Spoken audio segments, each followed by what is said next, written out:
are companies that do good for the communities. They produce services and goods that are of value to all of us, that make our lives better, and that's a good thing. The problem comes in the profit motivation here, because these people, there's no such thing as enough. The fact that most of these companies are run by white men, white rich men, means that they are out of touch with what the majority of the world is, because the majority of this planet are not a bunch of rich white guys. They're people of other colors. They're the majority. Women are the majority, and the poor and working poor make up the majority of this planet. So the decisions that they make come from not the reality that exists throughout the world. How much is enough? You know, how much is enough? If you are a billionaire, would it be okay just to be a half a billionaire? Would it be okay for your company to make a little less money if it meant... When I bought those 2 airplane tickets for Phil Knight and myself to fly to Indonesia, I was prepared for him to say, okay, let's go. Oh, no, not a chance. Not a chance. No? No, but They're transferable. I can change it to another day. no. And call me on it, call my bluff. And he's a smart guy. I mean, he's not stupid. And so I thought, okay, get ready for this, especially because, you know, I bought first class tickets, so, you know, it'd be a comfortable ride at least, you know. And of course, he tells me then on camera, I've never been to Indonesia. I'm like taken aback by this. I can't believe that the guy who's the head of the company has never walked through his own factories. Oh, you've got to No, go. I can't go between now and the rest of this year. When we were done filming, he calls me up a couple weeks later and he goes, I may have a chance to go there with you to the factories. I'm going to the Australian Open to watch some tennis. And, you know, maybe I can get up there, or at least you can go there. Would you like to go to the Australian Open? I think one of the greatest untold stories of the 20th century is the collusion between corporations, especially in America, and Nazi Germany.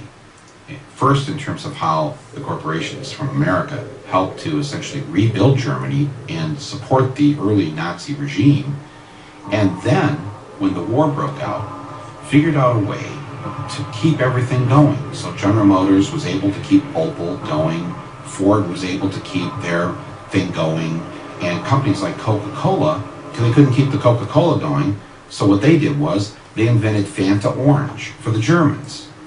And that's how Coke was able to keep their profits coming in to Coca-Cola. So when you drink Fanta Orange, that's the Nazi drink. That was created so that Coke could continue making money while millions of people died.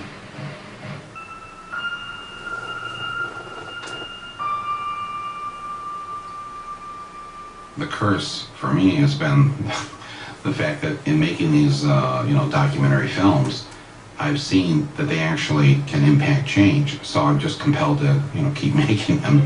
Yep, that's me doing what I do. All year long I give big companies a hard time.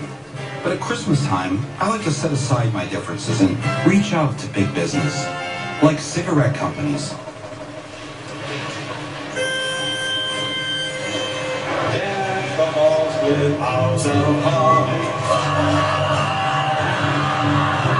I went to Littleton, Colorado, where the Columbine shooting took place. And I didn't know this, but when I arrived, I learned what the primary job is of the parents of the kids who go to Columbine High School. The #1 job in Littleton, Colorado, they work for Lockheed Martin, building weapons of mass destruction. But they don't see the connect between what they do for a living and what their kids do at school or did at school.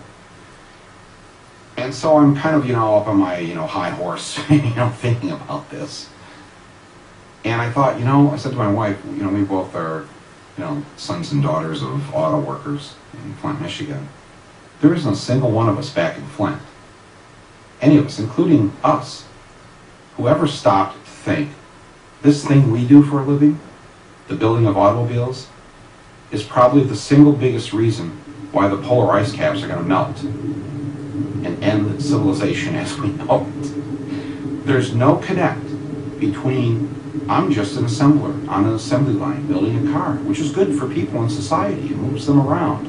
But never stop to think about the larger picture and the larger responsibility of what we're doing. Ultimately, we have to, as individuals, accept responsibility for our collective action and the larger harm that it causes, in our world. I've often thought it's very ironic that I'm able to do all this, and yet what am I on? I'm on networks, I'm distributed by studios that are owned by large corporate entities. Now, why would they put me out there when I am opposed to everything that they stand for? And I spend my time on their dime opposing what they believe in. Okay? Well, it's because they don't believe in anything. They put me on there because they know that there's millions of people that want to see my film or watch the TV show, and so they're going to make money. And I've been able to get my stuff out there because I'm driving my truck through this incredible flaw in capitalism, the greed flaw, the thing that says the rich man will sell you the rope to hang himself with if he thinks he can make a buck off it. Well, I'm the rope. I hope I'm part of the rope. And they also believe that when people watch my stuff or maybe watch this film or whatever, they think that, well, you know what, they'll watch this and they won't do anything, because we've done such a good job of numbing their minds and dumbing them down. They'll never affect it. The people aren't going to leave the couch and go and do something political. They're convinced of that. I'm convinced of the opposite. I'm convinced that a few people are going to leave this movie theater or get up off the couch and go and do something, anything, to get this world back in our hands.